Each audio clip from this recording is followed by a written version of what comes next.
I am Ruby Maythorpe. I'm 20 years old and I have ADHD and I'm on the autistic spectrum. And can you tell us a bit about your school experience and how you went through it? School was probably one of the most difficult but also like insightful times of my life, and primary school, secondary school, going to do my foundation degree, like all of it was tough because I'm not the same as everyone else. I just thought I liked what I like and I act how I act, and everyone else is the same but they just do it differently. And so it was really tough as I grew up learning that actually I was the odd one out, and that people sort of would rather sit with someone else because of how I am instead of they're just friends and then I'm not part of that friendship group.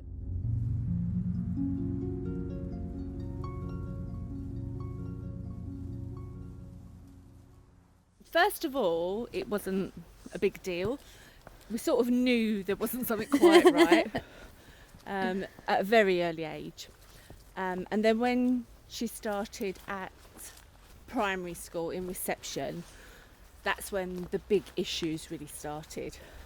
And then it took a whole 2 years before she was actually diagnosed. And we had to see psychiatrists as parents and go on parenting courses in case it was us and we were just bad parenting. And in the early days, it wasn't that much of a surprise actually. It was quite okay, and we just learnt how to deal with it. There was things like we had to change diets, so I had to monitor everything you ate, triggers and stuff. And we found that colourings was a big trigger. So shopping was hell. I had to check every E number on everything.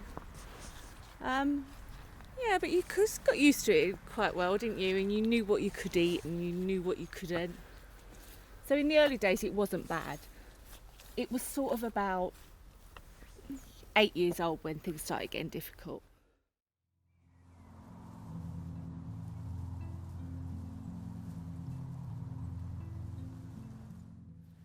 On a day-to-day basis, I feel that I don't think I struggle as much as I used to, because I've sort of got myself into a routine now.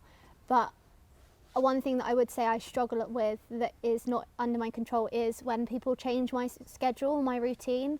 I'm that awkward friend that can't just at the drop of a hat go out for lunch or anything like that. I have to have warning, I have to have preparation time. So my friends will often message me on a Monday and say, right, we're looking to go out on Tuesday.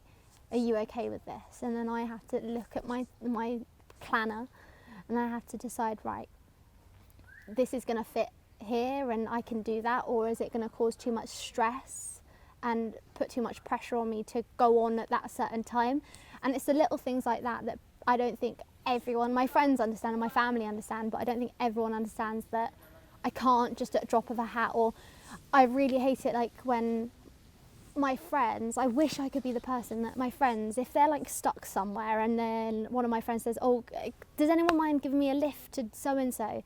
I wish I could be that friend, but it's that whole thing of like I have to then prepare and be like, right, I'm going to get in my car at this time and I've got to be there for that time, and then by the time I've planned it all out, they've already found someone else to take them. So I think that's what I struggle with most in day-to-day life, is putting my life around other people. And I know that sounds selfish and sort of, oh, it's all about me, but I know that if I don't do it like that, I wouldn't get through life. I'd just be a mess. I'd just have no routine, no control, and then I wouldn't be able to do anything. So I think that's what I struggle with, is being able to be flexible and available all the time, because I do need scheduling and timing to prepare. So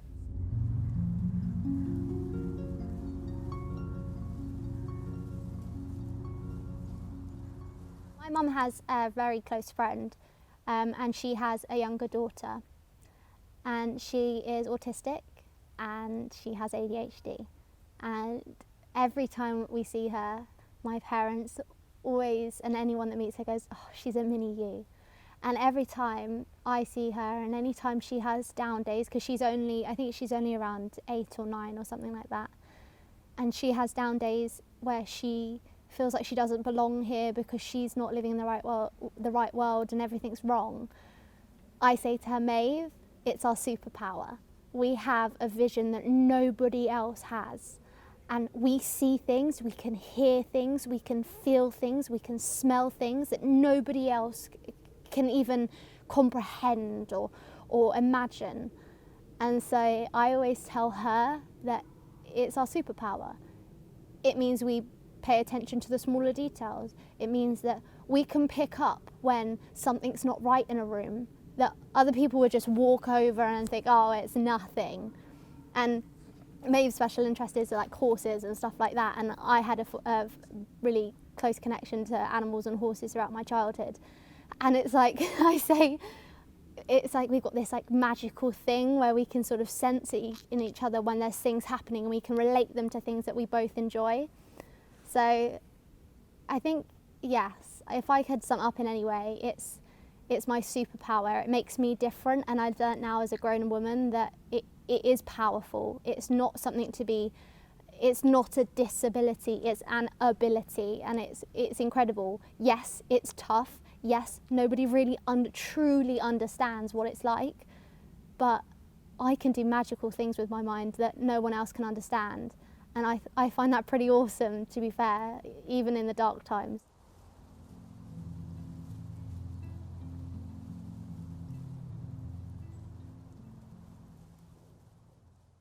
100%. I feel that everyone needs more insight. I feel like I'm not in the place to say that the parents are doing a bad job or anything like that, because every parent, as long as their child is fit, healthy and happy, then they're doing a great job. But I know one day when I have my own family that I'm going to show them that there are lots of other things that people experience, and that their world is not the same as everyone else's world, and everyone sees it very differently.